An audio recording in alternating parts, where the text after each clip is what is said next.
Allez voir 100 personnes qui ont vécu un même événement, vous allez voir des versions totalement différentes. De la personne qui te dit c'est la pire chose qui m'est arrivée, ça a détruit ma vie. Et l'autre personne qui a vécu le même événement qui te raconte, ça m'a donné un courage de fou, j'ai appris plein de choses, j'ai rencontré des gens que j'aurais jamais rencontrés, c'est un cadeau dans ma vie. Ça montre bien que c'est pas ce qui s'est passé qui détermine comment on se sent, c'est ce que j'ai.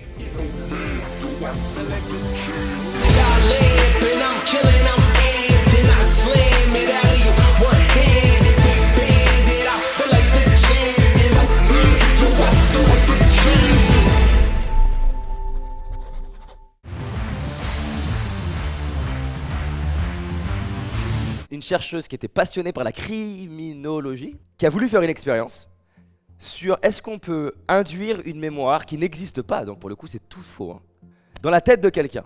Et est-ce que cette mémoire pourrait influencer comment elle se sent, dans un sens comme dans l'autre. Donc comment ils font? Ils vont voir la personne, ils s'intéressent à sa vie, ils collectent des éléments sur sa vie, voilà, j'allais à l'école à tel âge. Une fois qu'ils ont ça, ils vont commencer à faire venir 2-3 personnes qui disent « Ah putain, mais moi aussi j'étais dans la même école que toi » et qui décrivent suffisamment précisément une réalité qui ressemble à la tienne, un souvenir qui ressemble au tien, mais qui vont commencer à rajouter des éléments. Tiens, tu te rappelles la bicyclette rouge? Non, c'est vrai. Et avec la répétition, tu vas commencer à la voir, la bicyclette, et même commencer à penser que c'est ton souvenir. Et c'est le phénomène qu'on vit tous avec les photos d'enfance, on ne sait plus, est-ce que je m'en souviens ou est-ce que j'ai vu la photo? Et donc si on te montre des photos qui n'ont jamais existé, tu te mets à avoir le souvenir d'un souvenir qui n'a jamais existé. On dit, tiens, tu te rappelles? Et on peut aller plus loin, on peut dire, tu te rappelles quand le professeur t'a humilié devant tout le monde? Et non, je m'en souviens pas. Bah rappelle-toi, t'étais en classe et je te décris quelque chose qui te dit quelque chose. Et où là, tu te mets à dire, putain, mais ouais, c'est vrai. Et on va te construire une histoire. Ce qui est intéressant, c'est que là, pour le coup, on sait que c'est tout faux. À votre avis, est-ce que ça influence l'énergie de la personne dans sa journée, le lendemain et après? Bien sûr, dans les deux sens. Ça montre bien que c'est pas ce qui s'est passé qui détermine comment on se sent. C'est ce que j'ai perçu et le sens que je lui donne. Et j'ai le choix de me raconter que cet événement douloureux est l'explication de pourquoi je suis pas heureux, et ça tient la route. Ou j'ai le choix de trouver une autre version.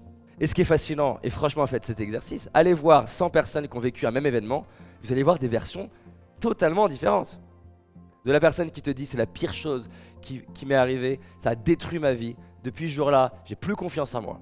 Et l'autre personne qui a vécu le même événement qui te raconte, ça a été douloureux, c'était challengeant, mais ça a été une prise de conscience, une révélation.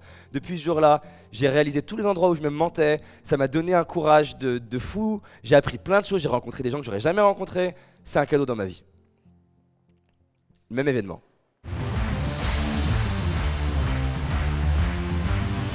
Dans toutes les études qui ont été faites sur les différents états internes, à quel point elles favorisent ta capacité à épargner, ta capacité à être impactant, ta capacité à être résilient. Ils ont fait des études sur des personnes qui ont vécu le World Trade Center, guerre du Vietnam, des vrais cas difficiles.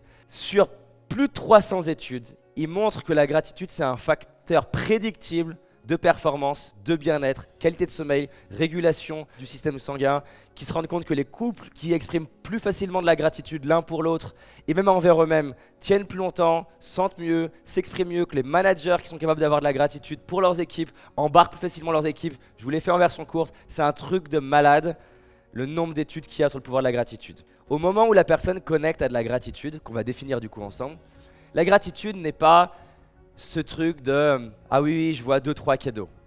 La gratitude n'est pas pardonner. La gratitude n'est pas juste « j'accepte ». Le vrai espace de gratitude. Quand vraiment tu es à 10 sur 10 de gratitude par rapport à un événement ou une situation, si on te posait la question « Est-ce que tu enlèverais l'événement de ta vie ?» La réponse c'est « Je sais pas », voire « Non ».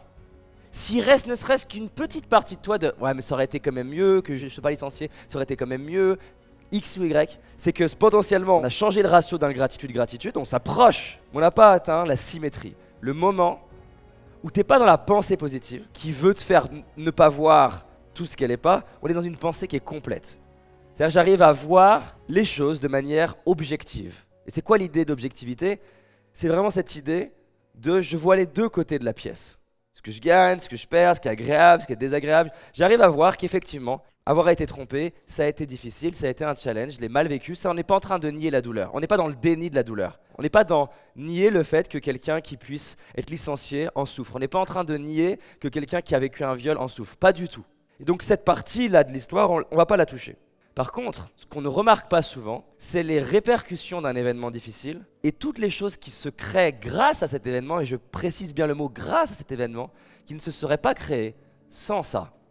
Et l'être humain, comment on fait pour souffrir? C'est que on vit un événement, cet événement il nous fait changer plein de choses. On va potentiellement rencontrer d'autres types de personnes, se former différemment, se poser d'autres questions, et on dissocie l'événement et sa douleur de toutes les choses qu'on a créées grâce à ça. Exemple, la personne met l'événement dans une boîte de douleur, mais ne voit pas comment cet événement lui a appris sur lui-même, a changé la dynamique relationnelle avec les autres enfants, a appris des choses à ses enfants, l'a forcé à peut-être s'intéresser à comment elle fonctionnait, lui a permis de rencontrer des amis qu'elle n'aurait jamais eu avant, lui a fait s'intéresser peut-être au yoga, et quand tu vas vraiment loin, tu te rends compte à quel point cet événement challengeant, tu continues le trait, il t'amène à des rencontres qui ont beaucoup de valeur pour toi, des apprentissages qui ont beaucoup de valeur pour toi, des forces qui ont beaucoup de valeur pour toi, et à quel point ça contribue à ta vie.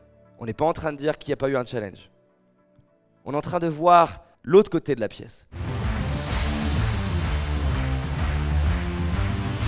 Pendant longtemps, l'humanité ne faisait pas de lien entre avoir un enfant et un rapport sexuel. Vous allez dire, ils sont débiles. Mais regardez, tu te balades dans la savane. Tu croises une personne avec qui t'as couplé. Mais on t'a jamais expliqué le principe d'être enceinte, ni du fonctionnement.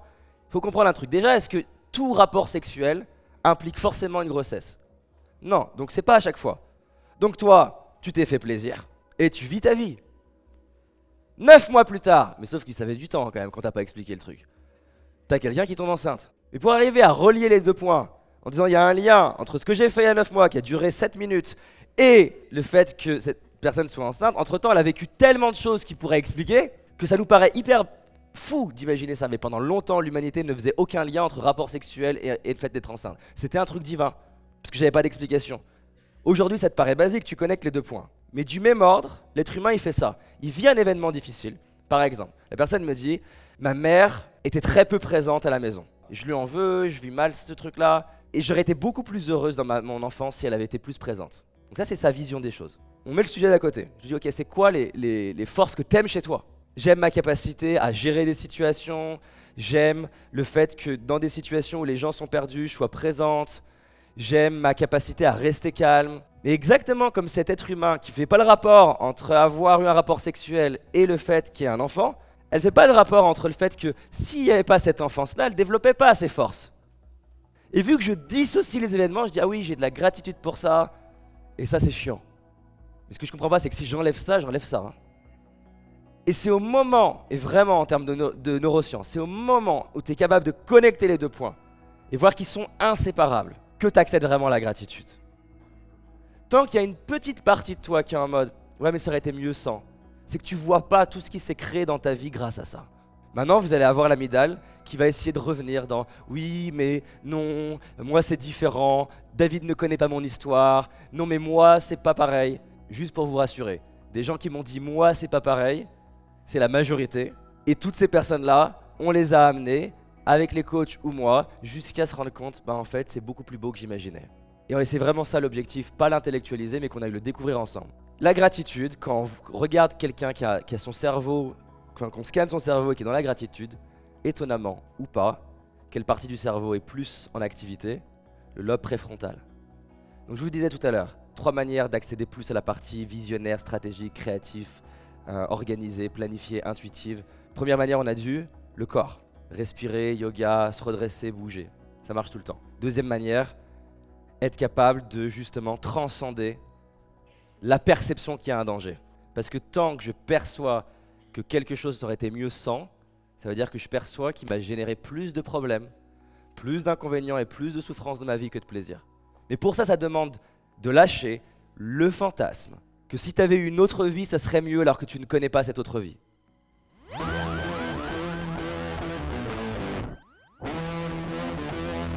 J'ai une école de coaching, je forme les gens pendant 2 ans au coaching. Je fais des coachings de gens que je ne connais pas de l'extérieur devant les élèves pour qu'ils puissent me voir coacher. Et avec cette idée qui m'a toujours inspiré de donner les outils à monsieur, madame, tout le monde, mais surtout les gens qui sont très ambitieux de réaliser la vie qui les inspire. Mais la vie qui les inspire vraiment. Moi, ce qui m'inspire, c'est que les gens identifient leurs vrais rêves et ensuite ait le courage d'y aller et soit prête à jouer sur 10 ans et pas avoir un petit succès rapide qui a pas de sens en fait. Alors si tu es coach, que tu as envie de le devenir, que tu es intéressé par avoir un impact dans la vie des autres et créer des étincelles dans leurs yeux, alors j'ai un guide qui est fait pour toi. Un guide sur les questions impactantes à poser en tant que coach. Tu peux le télécharger gratuitement en cliquant sur le bouton qui apparaît. Donc c'est parti, télécharge le guide.